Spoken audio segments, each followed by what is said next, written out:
One of the persons I will never forget is Alexei. Адзін з тых, каго я ніколі не забуду, Алексей Никитин. Я прыехаў да яго, каб даведацца пра ўмовы на савецкіх вугальных шахтах. Ён працаваў на шахце Бутаўка-Данецк і пачаў папярэджваць пра магчымы выбух.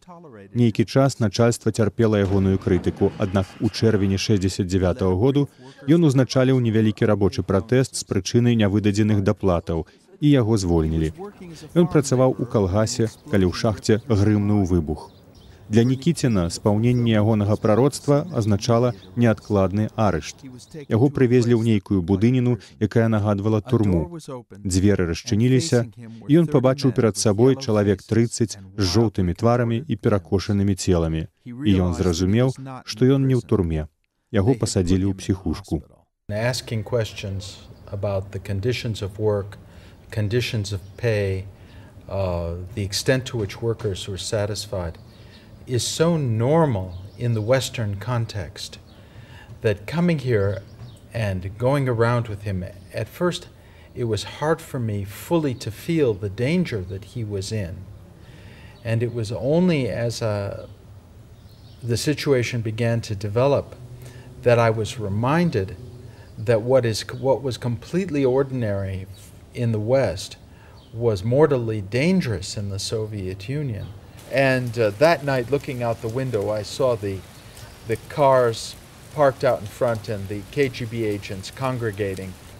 And then there was one moment, and he said to me, "We can go back to Moscow and you drive me into the American embassy." I hadn't been prepared for when I came, and I hesitated. And I said, "Well, you know, you would be a prisoner in the American embassy. You wouldn't be able to leave." And he said, "Well, that's better than being tortured to death in a mental hospital." Вы помните Алексея Никитина? Он был шахтер, он был арестован. Да. Да, это, конечно. КГБ его преследовало. Да. Да. Это было такое, да. Что? Было. Я познакомился с ним в Москве. Он пригласил меня сюда, чтобы познакомиться с условиями работы шахтеров. Вы не скажете, здесь есть люди, которые хорошо семью Никитина знал? Есть. Мы не можем найти. Подойдите, бабушки вон сидят. Меня зовут Андрей Некрасов. Очень приятно. Я бабушка Катя. Спасибо. Так, что вас интересует? Это Дэвид. Меня зовут Дэвид, бабушка Катя. И это бабушка, какая у нас бабушка? Маша. Так, что вас интересует? Скажите мне, вы помните Алексея Васильевича Никитина? Ну, я его знала, а как я ничего в эти дела не вникала. А кто вникал? То, что сидели видела ночью, как вот это сторожили, как его ловить собирались, а больше я ничего не знаю. Ночью, да? Ну, с вечера, уже темно было.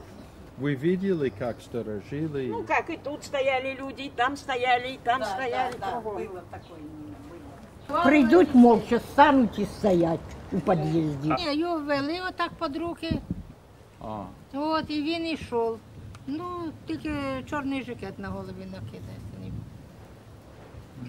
І все, а так, він тут нікому плохого не робив. Ніхто за його нічого не говорив. Все було хорошо. А там хто його знає, що там вийшло. То таке, тоді ж знаєте, таке время було.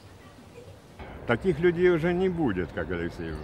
Это человек, который добивался уважения к нашим людям, чтобы порядок был, дисциплина, как говорится, уважение было. Но он правды добивался. Его за правду изгноило наше КГБ. Вот и самым прямым словом говорю, сгноило. И вы помните, как КГБ окружал это здание, когда я приехал сюда? Полностью на каждом углу стояли, волки стояли. По 4 человека в машине сидело. И плюс еще в коридорах стояли. По человеку, по 2 человека стояли. Чтоб в этот подъезд. Даже и в этом один стоял. А как можно одного человека вот так бояться? Он же безоружный. Он, да? Понимаете? И сколько нужно денег иметь? КГБ не боялась пули. КГБ боялась языка, правды. Как Никитина забрали на дурдом, А потом он там пару месяцев находился на дурдоме, потом его перевели в нашу 21-ю больницу, ну, с каким-то заболеванием. А мне брат говорил, это, говорит, заберут его, говорит, в дурдом, сделают с него дурака, переведут его, говорит, в нашу местную больницу, 21-ю, и там он умрет.